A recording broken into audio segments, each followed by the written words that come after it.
You stand accused of murder. You stand accused of treason. How do you answer these charges? Lord Baelish. Welcome to Watch Mojo, and today we're counting down our picks for the top 50 most impactful TV characters' demise that left viewers cheering. No animated deaths. Beware of spoilers. It's over, Ward. Number 50, Lionel Luthor, Smallville.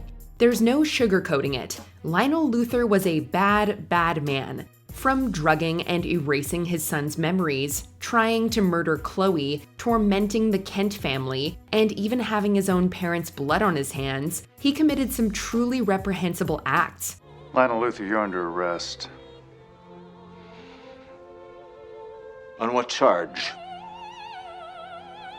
The murder of your parents. By the time his so-called redemption came, it was hard to see him as anything other than a devious monster.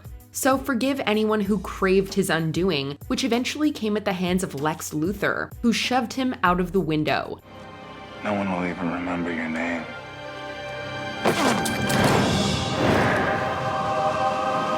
To die at his son's hands the same way his parents fell by his, that's poetic justice. I just talked to him. You said you were working down the hall from your father tonight? Number 49, Commander Winslow, The Handmaid's Tale. If we have to crown the worst commander in this dystopian series, Winslow takes the prize. No contest. He arrived in season 3 and left a lasting impression for all the ugliest reasons.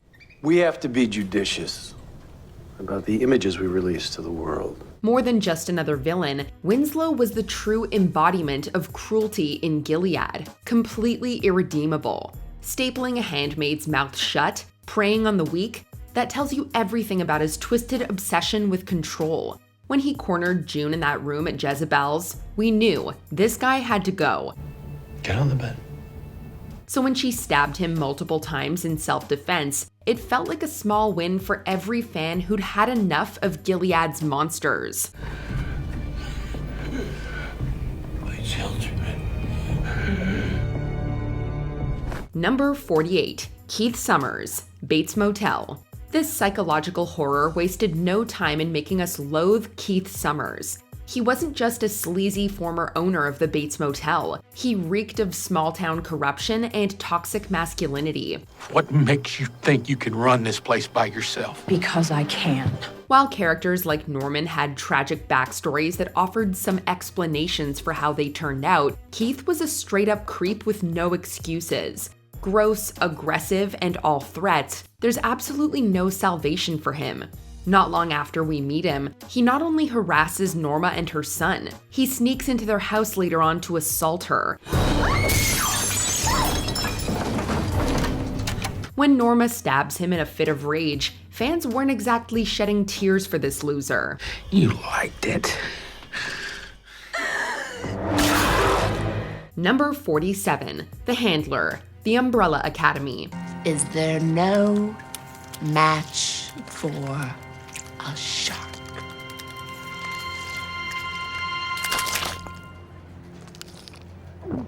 Stylish and deliciously evil, Kate Walsh's The Handler had serious flair. But beneath the glam lurked a cold-hearted psychopath driven by greed and power. Her motives as erratic as they were ruthless. Her weird flirtation with Five only added to the ick factor. Don't even get us started on how she manipulated her adopted daughter Lila after offing her real parents. Darling. Little one. Your family is right here. No matter the cost, the Handler just wanted to be at the top, even if it meant billions being wiped off. While she cheated death in season 1, karma eventually caught up with her when Axel, one of the Swedish assassins she double-crossed, put a bullet to her. Honestly, we wouldn't have had it any other way. Answer me, is it true? Well... Number 46, Chayton Littlestone, Banshee. Introduced in season 2 as a minor threat, this Redbone quickly became one of the scariest bad guys in Banshee's 3rd season. Compared to other villains, Chayton's raw, unhinged destruction feels more primal. But I've come back because I'd rather die fighting than to live like a slave in my own land. He killed indiscriminately, innocent people, even cops, and left banshees soaking in blood. Many will agree he crossed the line when he snapped the life out of Hood's lover, Shaban. From that point on, we were counting down to his day of reckoning. When it finally came, it delivered perfectly. I underestimated you.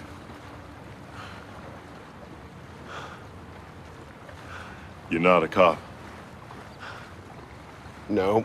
After a brutal chase to New Orleans and a bone-crushing brawl, Hood blew his head off before he could finish his chanting. It didn't bring Shaban back, but at least vengeance was served with no mercy. Hey. Number 45, Walder Frey, Game of Thrones. What's there to like about this slimy old creep who massacred his guests, one pregnant, over a botched alliance? Nothing. Absolutely nothing. I'll find another. Arya was this close to reuniting with her family, only to find Robb's body desecrated, paraded, and mocked by soldiers. The bitterness she carried from that moment mirrored the immense hatred we felt toward Walder. But the North remembers, and Arya never forgets.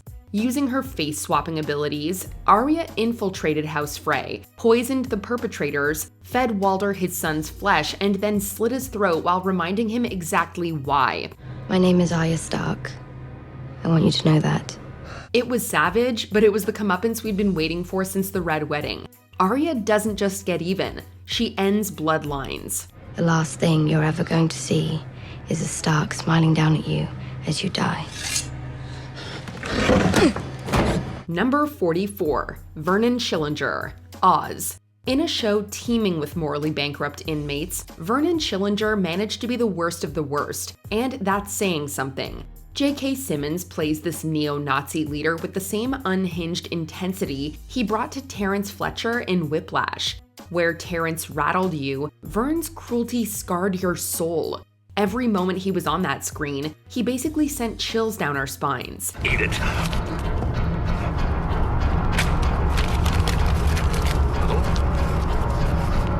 His endless abuse of Tobias Beecher, paired with his many transgressions, had fans practically begging for his end. When it finally came at Beecher's hands, it couldn't have been more fitting. You're a dead man, sweet pea.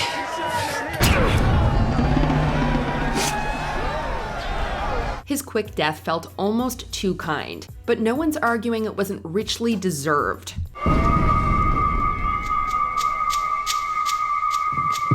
Number 43, Auggie Smith, Peacemaker. Like Oz's Schillinger, the White Dragon heads a white supremacist group, which already says plenty about how awful he is. What made Auggie truly despicable wasn't only his hateful ideology, it was the way he wrecked his son's life, Chris, aka Peacemaker. He forced a young Chris into a violent combat with his brother, then blamed him for the boy's death. You killed your brother! Augie's hatred for his son ran so deep, he eventually wanted to have him killed. By the time Chris stood up to his father, it was long overdue. You killed my brother! You killed Keane! Yet even in his final moments, Auggie showed zero remorse, until a bullet silenced him forever, killed by the very man he tried to break. Now that's a cheer-worthy death. Dude, this is a really weird time to do your face exercises. Number 42, The Shogun, Westworld.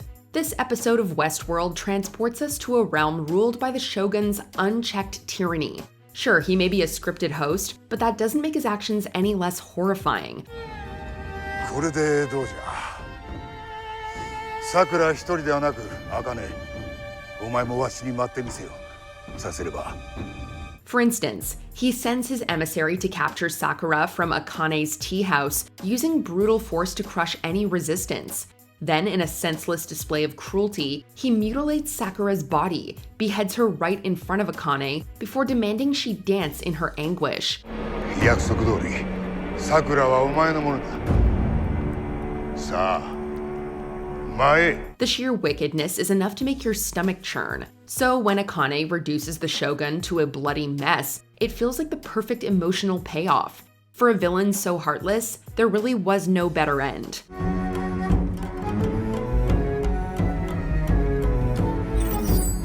Number 41, Countess von Marburg. Salem. What's scarier than a witch who casts deadly spells or invades minds? One who can't die. In Salem, Countess Ingrid von Marburg was that nightmare.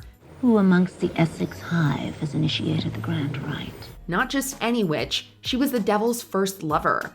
Obsessed with resurrecting her demonic lord, she committed horrific acts of violence on women, children, and even fellow witches. Convinced she was unstoppable, Ingrid never saw her downfall coming. Just as she was about to complete her dark mission, her ambitious daughter Anne flipped the script. Sabotaging the Dark Union, she destroyed not just Marburg's body, but her spirit too. But I've already learned everything I need to from you. All that scheming, all that power, only to be taken out by the one person you underestimated? Now, that's a wicked twist. What was it you told me? We all murder our parents. Number 40, Grant Ward, Agents of S.H.I.E.L.D. It's one thing to be evil, but being relentlessly evil?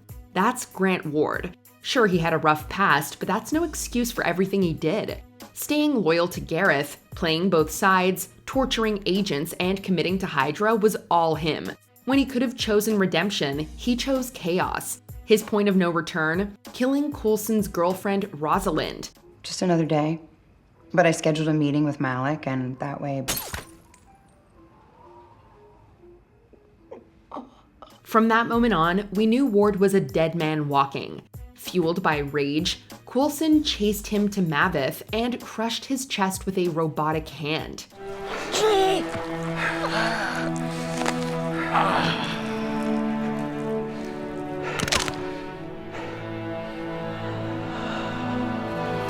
It's brutal, but for all the lives he took, it's earned.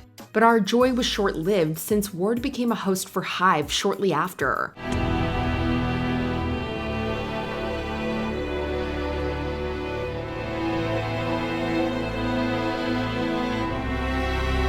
Number 39, Perry Wright, Big Little Lies. It's chilling to watch someone flip from calmness to uncontrollable violence in a matter of seconds. Sadly for Celeste Wright, that's her reality behind closed doors as Perry's wife. To the world, Perry's a gentleman, but in truth, he's every woman's worst ordeal. You look at it and kill you. What did you say? You could have done permanent damage. As if being an abusive husband wasn't bad enough, we find out he's the same man who assaulted Jane using a fake name. That twist made our blood boil, but his payback was bound to come. During a heated argument, Perry snaps, lashing out at the women. Before he can do more damage, Bonnie shoves him down the stairs, ending his reign of menace. No second chance, just a fitting fall for someone who caused so much pain. Number 38, Jarl Borg, Vikings.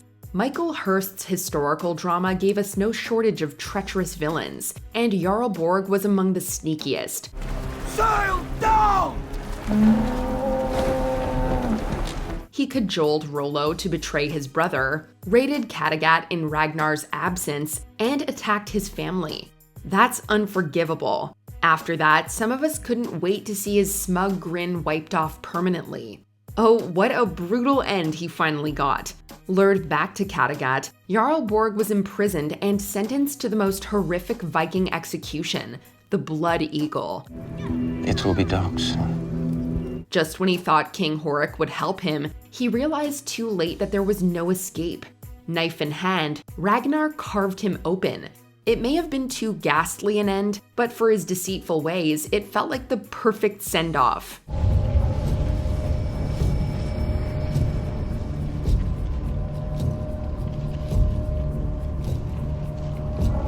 Number 37, Savino Bratton, The Wire. This gangster may have been a side character, but fans didn't exactly like him. I can do the 3. Ain't no thing. Why? He was no criminal mastermind, but he was part of a system built on intimidation, fear, and betrayal. He helped lure Orlando and Greg into an ambush that cost Orlando's life. Signal 13! Signal 13! Gunshots! Switching sides to Omar's crew didn't win him any points with fans. It just painted him as spineless and disloyal. When Omar killed him for the murder of Butchie, despite his claims of innocence, it felt like karma cashing in. I wasn't there. When he did the old man like that, I wasn't there. Even if he didn't pull the trigger, he was just as bad as the worst of them. Middlemen don't get a free pass just because they stand behind the scenes. No way, yo. Number 36, Terry Silver, Cobra Kai. At one point, we thought John Kreese was the worst villain in Cobra Kai, until Terry Silver resurfaced. Kreese's harsh methods and obsession with winning we could somewhat understand. But Silver, he came off as a bored rich guy playing with the lives of kids, and he didn't know when to stop. I'm shedding my weakness. Captain. John Kreese, you're under arrest for aggravated assault and attempted murder. He gaslit students, bought off referees, betrayed Kreese, and even resorted to kidnapping and attempted murder, all to get his way. Let's have you pay his wife and daughter a little visit. So, it was only right that he gets taken down by the same man who once saved his life. In a gritty combat aboard Silver's yacht, Kreese made certain this villain didn't see another day, even at the cost of his life. Good riddance to a man with no honor. Mercy.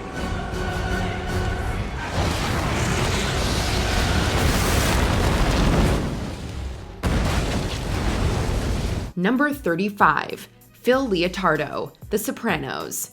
When it comes to despicable villains, this mafia show has a famous lineup, with Phil Leotardo ranking amongst the most ruthless. Arriving in the last 2 seasons of the show, he managed to become an unforgettable force of mayhem. His obsession with avenging his brother's death led to an all-out war that resulted in multiple deaths. The vilest thing he did was sanctioning Vito's death just because of his sexuality. He didn't just order it, he watched it unfold.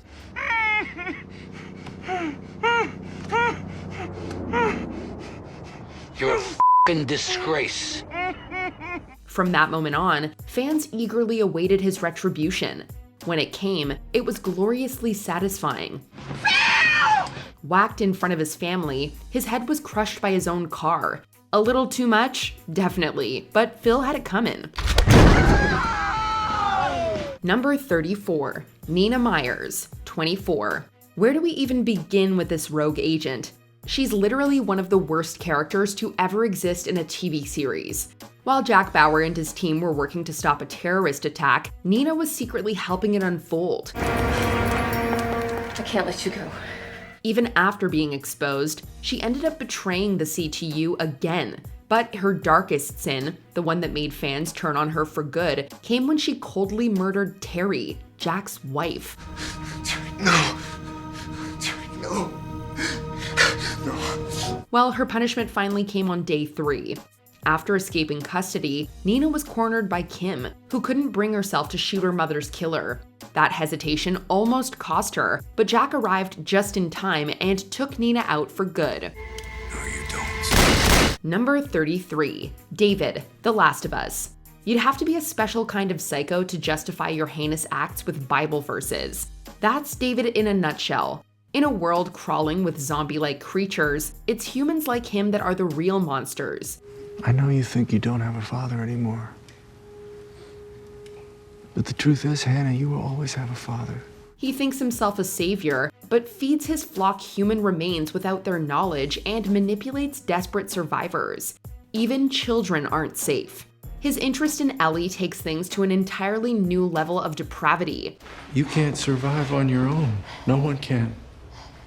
But I can help you. Let me protect you. You can't sympathize with a man like this. One second, he's asking Ellie to join his cult. The next, he's chasing her with a meat cleaver. When Ellie finally hacks him to death, it isn't just justice. It's a cathartic win over something truly foul and inhuman. Number 32, Jack Hoskins, The Outsider. This miniseries, inspired by Stephen King's novel of the same name, begins with the gruesome murder of a boy, but nothing is as it seems. A dark, supernatural entity is pulling the strings, and before long, Jack Hoskins gets caught in its grip. At first, he's just a disgruntled detective with a drinking problem, already a ticking time bomb. What happened there? But under the influence of El Cuco, he becomes even worse. Soon he's killing and wounding anyone who tries to stop the monster's plan.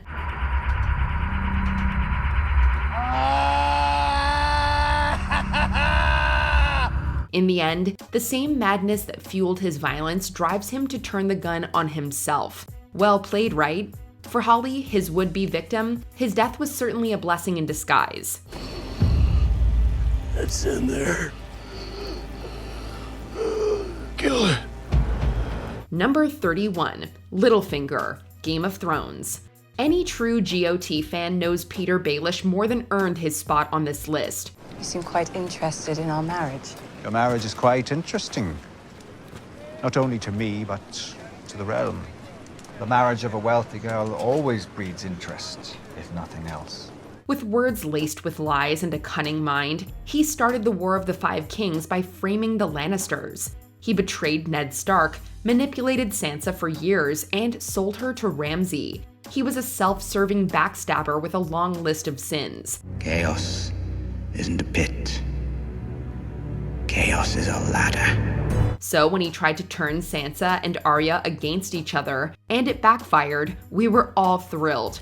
This time, no scheming or silver tongues could save him. Instead, he got his throat slit. Seriously, it was long overdue. Thank you for all your many lessons, Lord Baelish. I will never forget them.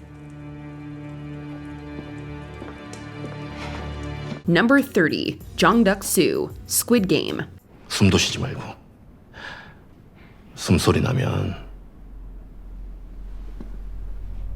내가 너 잡으러 간다. All's fair in love and Squid Game, but even so, this guy crossed a line. Jang Deok-su, also known as Player 101, lied, cheated, stole, and backstabbed his way through every challenge, and it seemed to be working out for him, at least until he double-crossed Player 212. 배신하면 죽인다고 했다. 아이고 무서워라.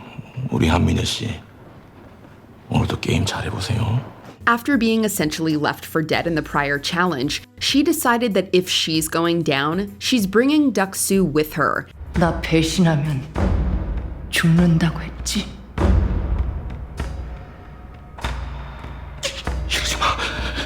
Even if she has to go through a glass pane to do it. Deok-su's end is less a fall from grace and more of a karmic plummet, but quite frankly, we wouldn't have wanted it any other way. Number 29, Janice, Mr. Robot. I was just explaining that unless you go to work tomorrow and finish cleaning up Santiago's mess, then I'm going to be forced to do something very bad to your mother. Manipulation, murder, manipulating others to murder. Janice ran the gamut as far as despicable villains are concerned. But from a dark army handler, what else would you expect? Poor Dom got the brunt of it, facing several horrible threats on the lives of her loved ones. Little did Janice know, Dom's a gambler. When betting on her life, Darlene's, and lifelong servitude to the Dark Army, Dom chose none of the above. You said you would never give up your brother. I simply thought this would be the most expeditious way to break our stalemate. You give us what we want, we'll get Dominique the care she so urgently needs. Instead, she decided to put a bullet right between Janice's eyes. It's one hell of a cathartic gunshot, if only for the image of the handler finally becoming the handled. Number 28, Bev Keane, Midnight Mass. And all of the liars, their place will be in the lake that burns. You're going to need a lot more than thoughts and prayers to get through a sermon with Bev Keane. The sinful zealot used her position in the church to cover up all sorts of nasty happenings, including actual bloodsuckers. There's this verse in the Bible. Just kind of stuck with me. He makes the sunrise on the evil and the good. So it's only fitting that she burns away in the sunlight while literally digging her own grave. Although from a Mike Flanagan series, we shouldn't even be surprised. This is the same guy who showed that torturing your faithful wife causes you to lose a part of yourself. In Frederick Usher's case, that's no hyperbole. Flanagan knows how to give a villain their comeuppance, that's for sure. You know, I could have done this just about any way I wanted to. Heart attack in your car. Number 27, Mason Verger, Hannibal. I learned about suffering. Not mine, mind you, but the general conceit. If you value your life, you should never get on a cannibal's bad side. Then again, something tells us no one shed any tears at Mason Verger's funeral. Putting aside the fact that he raises man-eating pigs, Mason's continued harassment of his sister is simply unforgivable. Luckily, that's where Hannibal Lecter came in. He's your patient, Doctor. You do what you think is best for him. One quick spine snap later, Mason's left bedridden in the care of the same sister he once tormented. Karma's great, isn't it? Well, that's not even the end of Mason's penance. A season later, he meets his maker via a particularly nasty run-in with an eel. Yes, it's as gruesome as it sounds, but Mason totally had it coming. Number 26, Charles Pike, The 100. Kane, Lincoln, Sinclair. As the leaders of this coup, you will pay for your crimes with your lives. This post-apocalyptic landscape is ruled by one philosophy: blood must have blood. No one enforced that more than Pike, whose approach to peace treaties involved killing any grounder in sight, even Lincoln. As you can imagine, Octavia didn't appreciate losing her beloved, and she said as much with the pointy side of her blade. Ever the pragmatist, though, Octavia used Pike as an extra set of hands during an attempted AI takeover. Okay, first wave is small. We do this your brother's way. We let him in, we take him down, we tie him up. Clear?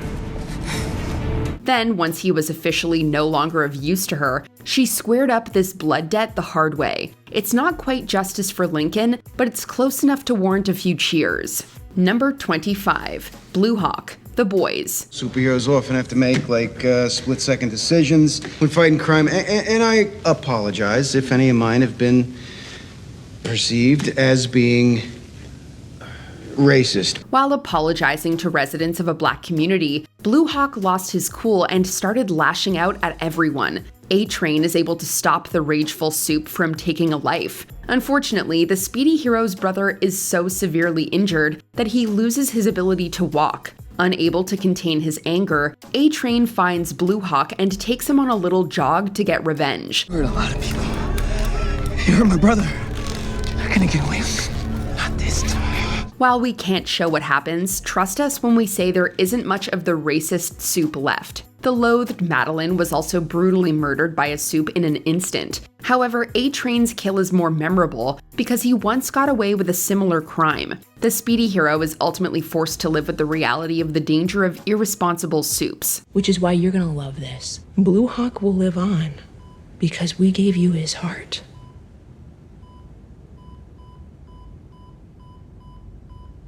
Number 24, Gregory, The Walking Dead. I built this place. None of this would exist if it wasn't for me.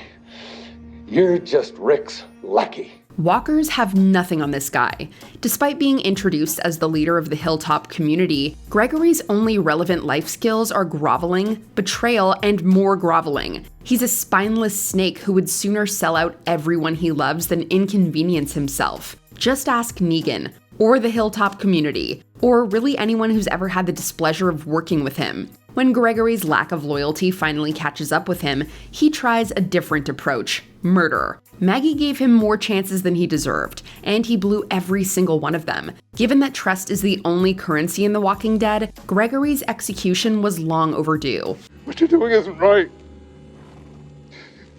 Somebody stop this, please. Number 23, Lester Nygaard, Fargo. I think she's in the basement, dead. And, look, I'm freaking out here. I don't know what to do. He may be the protagonist, but don't get it wrong. Lester Nygaard is no hero. Sure, we all have bad days, but murdering your wife and framing your brother is more than your average mood swing. On the bright side, Lester does face justice for his crimes, just not in the court of law. After becoming a pathetic crybaby and running from authorities, Lester tries cutting across a frozen lake. Stop! It's not safe! Let's just say that a few cracks later, he goes for his last swim, ever. It's so abrupt, it's almost funny. Rest assured, Fargo's version of a life sentence is just as vindicating as the real thing. Number 22, Martin Keamy, Lost. You see me? Yeah, I see you. All right, Mr. Linus, these are my terms.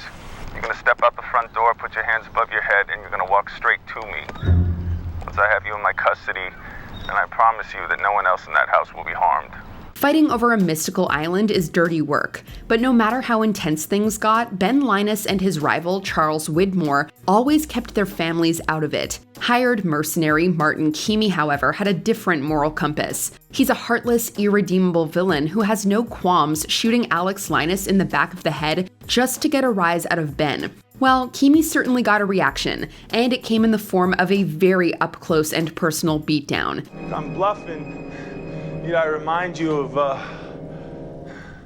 how your daughter looked as she bled out?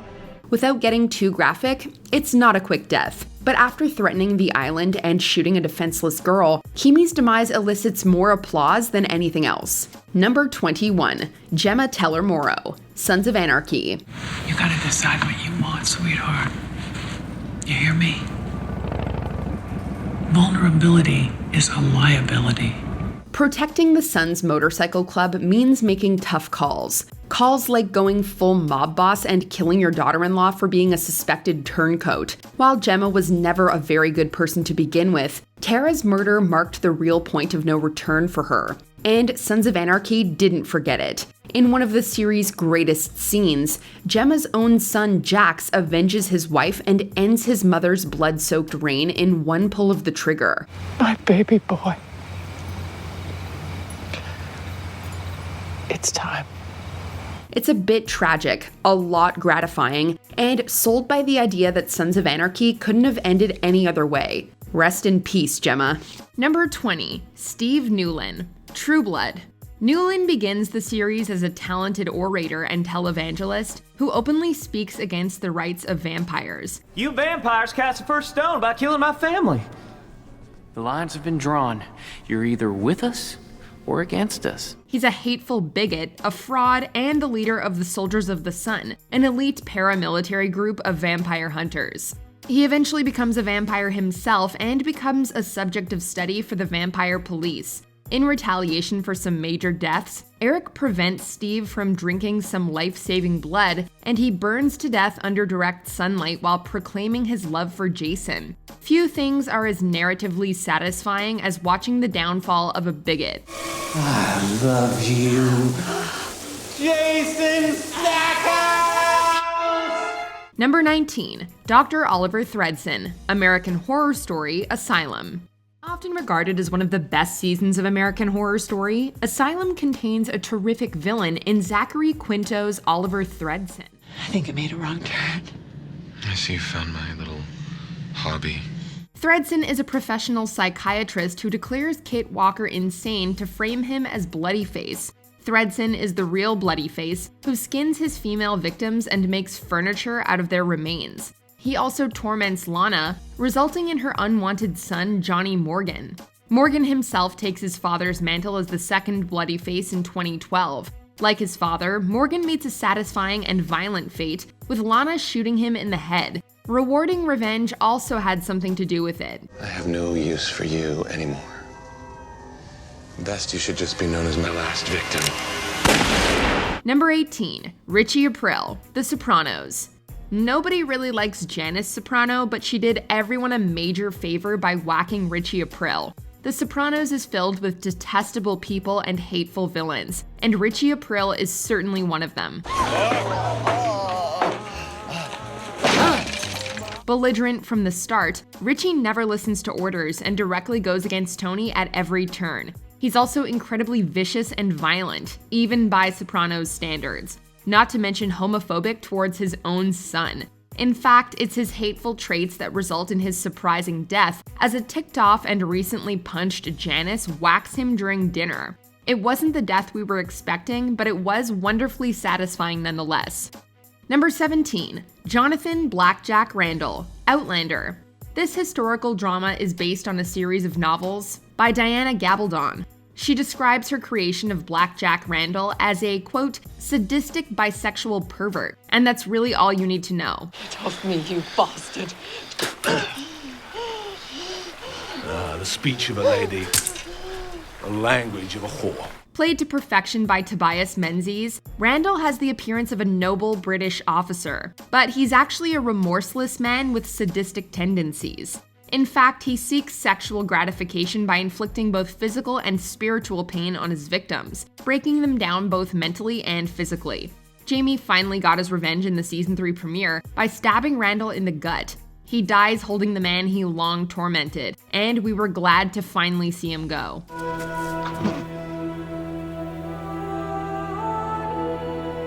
Number 16, Principal Snyder, Buffy the Vampire Slayer. Congratulations to the class of 1999. You all proved more or less adequate. The principal of Sunnydale High School, Snyder often covered up the supernatural goings-on through flimsy excuses and an authoritarian regime. Snyder hates teenagers, despite being a high school principal, and holds the reputation of his high school in greater regard than the health and safety of his students. Put simply, this was everyone's hated principal elevated to a near satiric degree. It was intensely satisfying then to watch him get eaten alive by the ascended mayor. It was hilarious, ridiculous, and even a little shocking, a combination in which Buffy often excelled. This is not orderly. This is not discipline. You're on my campus, buddy. And when I say I want quiet, I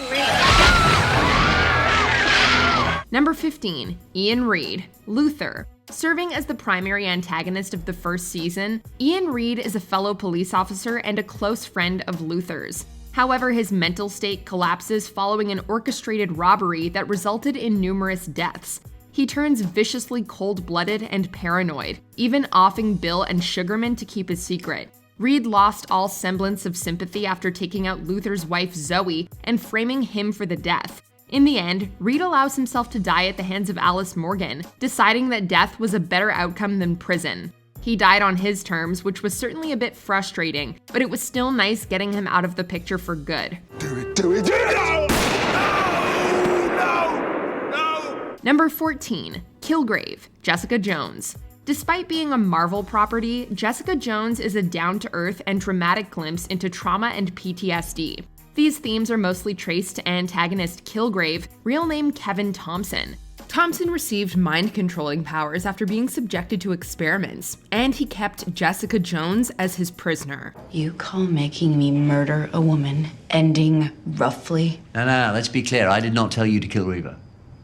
What? If you remember, I said take care of her. Not kill her. You chose to punch her. This horrific experience left Jones a broken woman, and breaking from superhero tradition, she kills Kilgrave in cold blood by snapping his neck. It was narratively and personally fulfilling, but it too left a permanent mental stain on Jones, who began to grapple with her murderous intentions. This type of narrative complexity helped make Jessica Jones both a challenging and rewarding experience. Smile. Number 13, Yvonne Vee Parker, Orange is the New Black.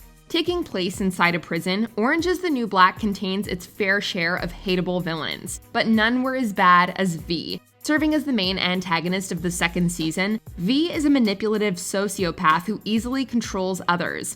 She gets into a war with Red over the prison's smuggling operation and starts a cult-like family, turning Tasty against Poussey and manipulating Suzanne into doing her violent bidding. So I'm telling you, do not let her drag you into that shit. She is not your real friend. Like all the greatest villains, Vee is smart and hard to beat, but her empire eventually crumbles, and after escaping from the prison, she's run over by a fleeing Rosa in one of the show's most darkly hilarious sequences. She finally got her comeuppance, and it was glorious. Number 12, Arthur Mitchell, Dexter. The fourth season of Dexter is often heralded as its greatest, and John Lithgow's Arthur Mitchell, also known as the Trinity Killer, is its most famous antagonist. Part of that reputation is owing to Lithgow's incredible performance as he masterfully balances everyday normality, remorse, and unhinged psychopathy. Mom, Becca, me! You're killing us! And part of it is undoubtedly due to Rita Morgan's death, which is arguably Dexter's most famous and shocking moment. In total, Trinity is attributed to a staggering 279 deaths. In the end, Trinity is bludgeoned with a hammer, and television fulfillingly disposed one of its most depraved characters. Now it's over. Number 11, Rosalind Shays, LA Law. An enormous hit throughout the late 80s and early 90s, LA Law was a legal drama that explored many important hot-button issues of the time. If you believe, like our founding fathers, that government is the responsibility of the governed, and that includes paying for it, then you'll find Upton Weeks guilty. It's both a thrilling drama in its own right and a glorious glimpse into late 80s America. The show's main antagonist was Rosalind Shays, a money-hungry, controlling, and merciless woman whom audiences loved to hate. And her death, while satisfying, was also unquestionably random. After speaking with Leland, Rosalind turns to enter the elevator, only the elevator isn't there and Rosalind plummets to her death. It was wonderful getting the icy Rosalind out of the picture, but the show soon veered into ridiculous soap opera territory and never quite recovered. I really don't want to talk about it.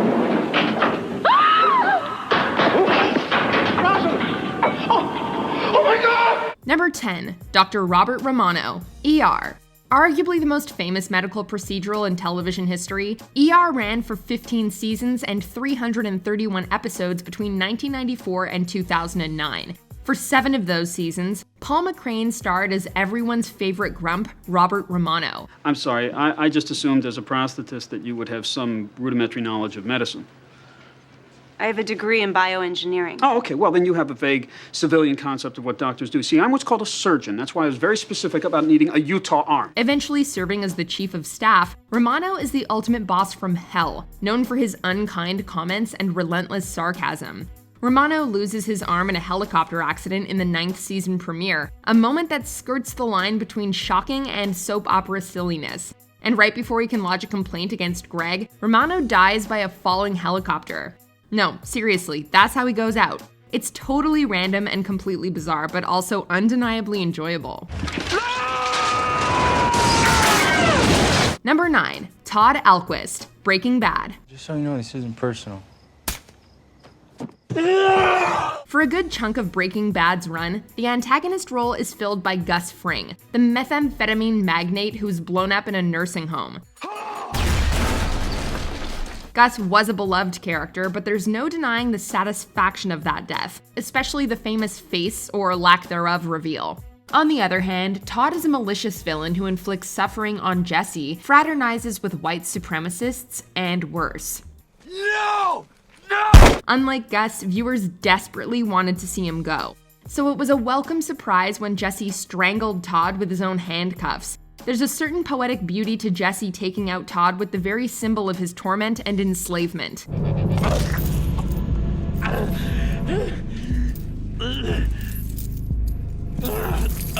Number 8, Ralph Cifaretto, The Sopranos. As horrible as Richie Aprile was, he has nothing on Ralph Cifaretto. Played by the legendary character actor Joe Pantoliano, Ralph was a psychopath from the start. What did you say? Whose crew? You're the boss. You get to put in anybody you want over the crew. You're a captain, Ralphie, when I say you're a captain.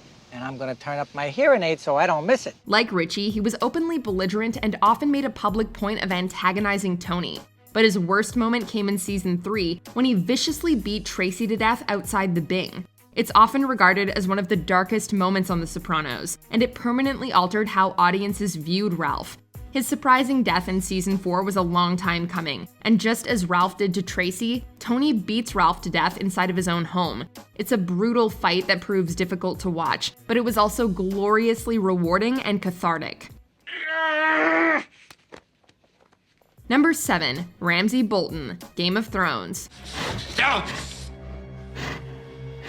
Few things were as pleasing as seeing Ramsay Bolton tied to a chair and devoured by his own hounds. Ramsay was one of the most sadistic characters on the show, and his crimes are too numerous to count. Please, please, no, please don't leave me. Please, please. Please don't go. He betrays House Stark and raises Winterfell. He abuses Theon and turns him into the weak and submissive Reek. He forces himself on Sansa Stark in one of the show's most controversial scenes. You've known Sansa since she was a girl. Now watch her become a woman. He wipes out his entire family to take control of the North. He toys with Rickon Stark before the arrows get him. Fortunately, the subsequent Battle of the Bastards proves Ramsay's downfall, and he's torn apart by his own bloodthirsty pups. His desperate pleas prove one pleasurable sound.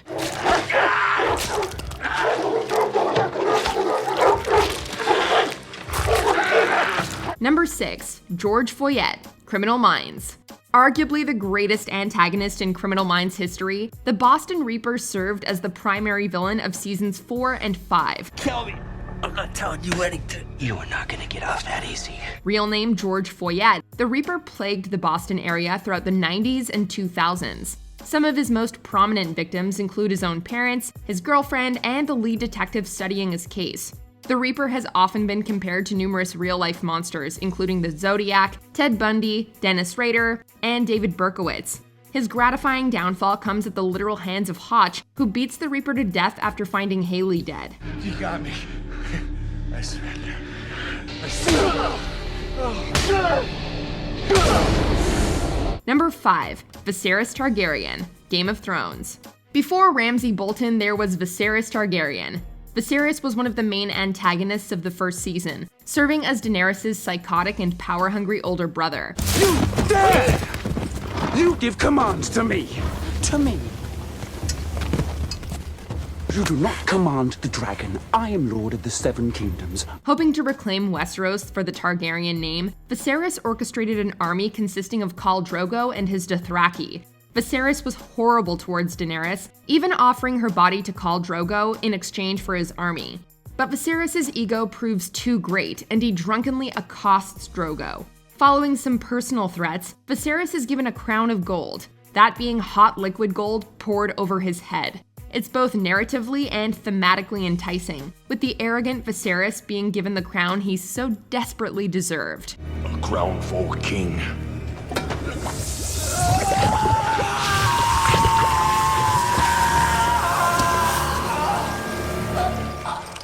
Number 4. Agent June Stahl, Sons of Anarchy.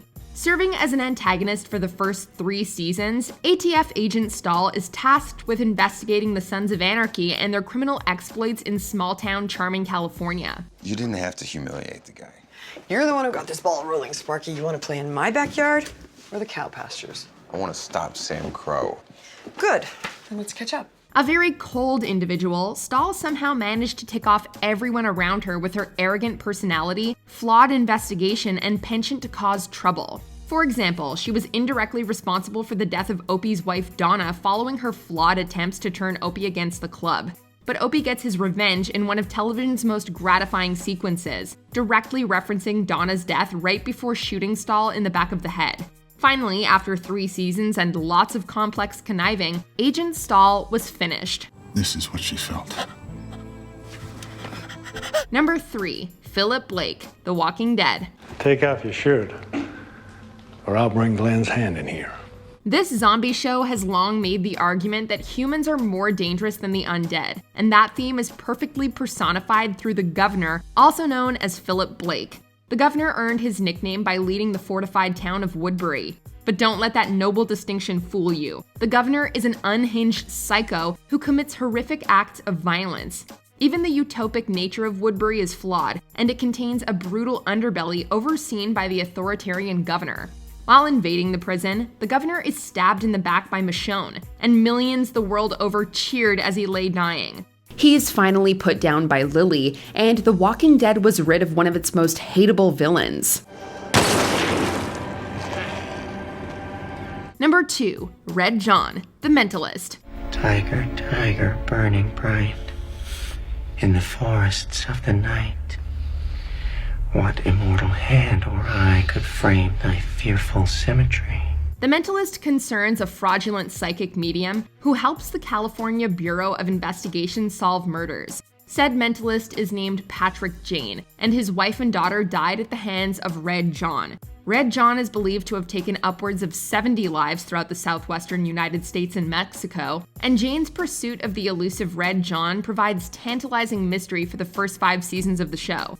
Audiences and Jane eventually learn that Red John is Napa County Sheriff Thomas McAllister, and he's strangled to death by Jane in retaliation for the deaths of his family. He's sorry that you killed my wife, Angela, and my daughter, Charlotte.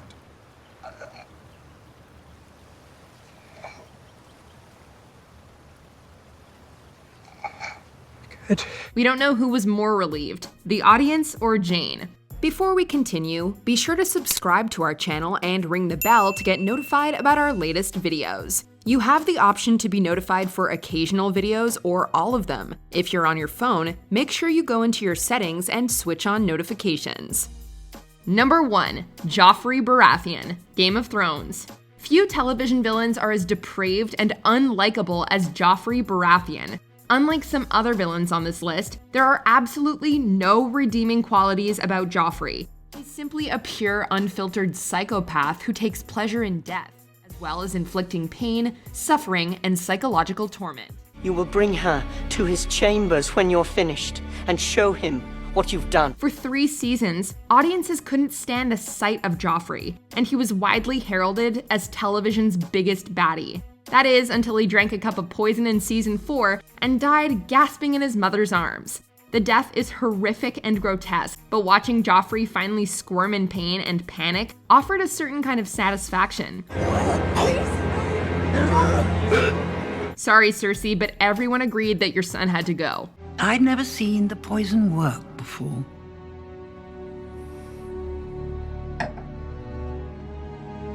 Tell Cersei. I wanted to know it was me. Which of these terrible characters' deaths left you completely satisfied? Let us know in the comments. He poisoned my son, your king.